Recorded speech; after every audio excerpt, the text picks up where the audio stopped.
Assalamualaikum warahmatullahi wabarakatuh. Halo teman-teman, apa kabar? Semoga tetap sehat selalu dan bahagia.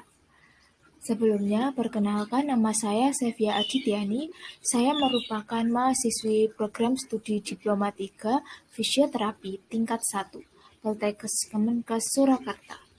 Pada kesempatan kali ini, saya ingin menyampaikan tentang anatomi pergelangan tangan. Teman-teman, perlu diketahui bahwa tubuh manusia tersusun dari berbagai macam tulang, sendi, dan juga otot. Nah, sebelumnya ada yang tahu apa pengertian anatomi itu?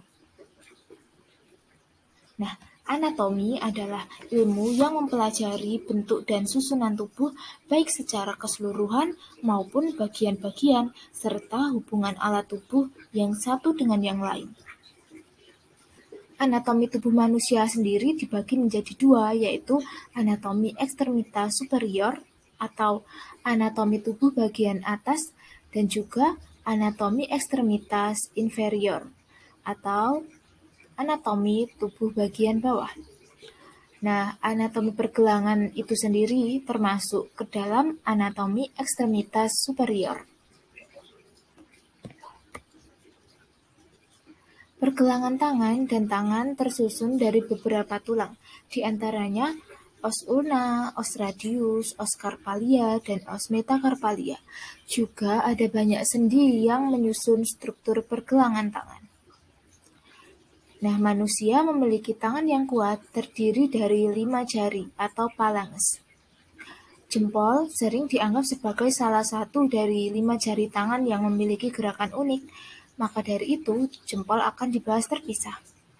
Perlu diketahui bahwa jumlah tulang penyusun pergelangan tangan adalah 27 tulang, terdiri dari osa carpi atau karpal, 8 tulang, metakarpal 5 tulang, dan digitorum atau phalanges 14 tulang. Maka dari itu, kita akan membahas satu persatu, dimulai dari osa carpi atau tulang karpal.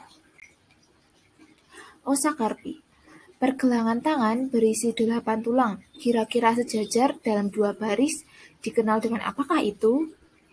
Yap, benar, dikenal sebagai tulang karpalia atau osa carpi. Baris proksimal tulang karpal berisi tulang yang berartikulasi dengan lengan bawah, yaitu radius dan ulna. Artikulasi itu apa sih? Artikulasi adalah hubungan antara dua tulang. Oke, lanjut. Dan barisan tulang karpal bagian timur berartikulasi dengan tulang panjang pada tangan atau metakarpal. Nah, kan yang tadi bagian proksimal. Yang selanjutnya, tulang-tulang di barisan distal berartikulasi dengan tulang-tulang tangan.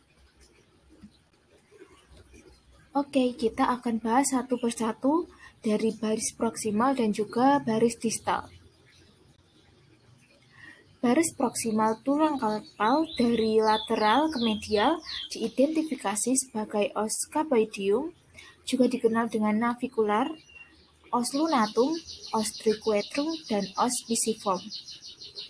Os pisiform dan tulang scaphoid di barisan proksimal mudah teraba.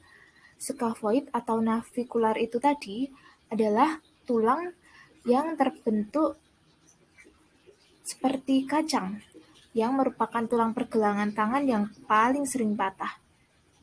Sedangkan os pisiform adalah tulang kecil berbentuk biji kacang yang melekat pada dataran volar ulnar os triquetrum. Nah, tulang-tulang di barisan distal nih. Tulang-tulang di barisan distal berartikulasi dengan tulang-tulang tangan. Mereka adalah dari lateral ke medial. Di antaranya os trapezium, os trapezoidium, os capitatum, dan os hamatum. Setelah osa carpi, maka kita akan membahas ke osa metakarpal. Nah, seperti ini gambaran osa metakarpal. Ada 5 tulang tangan yang dikenal dengan tulang metakarpal. Tulang metakarpal ibu jari biasanya disebut sebagai metakarpal pertama. Metakarpal kedua adalah indeks jari, metakarpal ketiga adalah jari tengah, metakarpal keempat adalah jari manis, dan metakarpal kelima adalah jari kelingking. Metakarpal masing-masing terdiri dari satu basis, yaitu bagian proksimal atau pangkal.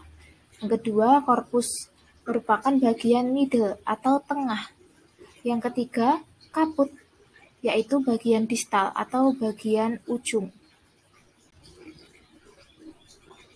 Nah, ini merupakan tampak posterior atau bagian dorsal atau bagian punggung tangan.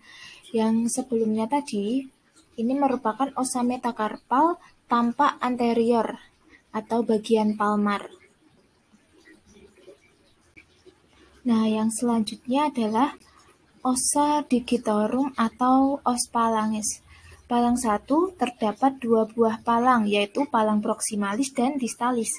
Palang 2, 3, 4, dan 5 terdapat 3 buah palang, yaitu palang proksimalis, middle, dan distalis. Nah, perlu diketahui bagian ujung dari palang distalis disebut tuberositas phalanges distalis. Masing-masing phalanges terbagi atas basis, korpus, dan kaput seperti os metakarpal tadi. Jadi seperti ini teman-teman. Ibu jari memiliki 2 palang yang dikenal sebagai palang proksimal dan palang distal. Nah, jari-jari lainnya masing-masing terdiri dari 3 palang seperti yang sudah saya jelaskan tadi, yaitu palang proksimalis, middle, dan distalis. Nah, yang selanjutnya merupakan tampak anterior atau palmar dari pergelangan tangan. Nah, ini tampak posterior, dorsal atau punggung tangan. Jadi, teman-teman sudah tahu bedanya kan, tampak dorsal dan palmar? Yang selanjutnya, kita akan membahas tentang persendian pada pergelangan tangan. Sendi-sendi pergelangan tangan dan tangan. Hubungan antar dua tulang disebut persendian atau artikulasi. Tadi di depan sudah saya cuplik ya teman-teman, apa itu artikulasi. Nah, fungsi utama sendi adalah untuk memberikan fleksibilitas dan pergerakan pada tempatnya, juga sebagai poros anggota gerak. Nah, teman-teman, tadi kan sudah saya jelaskan bahwa pergelangan tangan itu tersusun dari banyak tulang. Nah, tulang-tulang itu saling berhubungan sehingga menjadi sendi. Oleh karena itu, pergelangan tangan juga tersusun dari banyak sendi. Sendi-sendi tersebut diantaranya, yaitu ada sendi antara tulang lengan bawah dan barisan proksimal karpal, yaitu radiokarpal. Yang kedua, sendi antara proksimal dan bagian distal karpalia disebut midcarpals. Dan ada sendi sambungan antara barisan karpalia bagian distal dengan 5 tulang metakarpal tangan disebut sendi carpometacarpals. Selain sendi pergelangan tangan ini, ada juga sendi antara tulang karpal di setiap baris. Namanya sendi interkarpal. Kelompok sendi terakhir yang dianggap sebagai bagian dari pergelangan tangan adalah sendi carpometacarpalia. Nah, selanjutnya ini merupakan foto ronsen ya teman-teman dari tangan.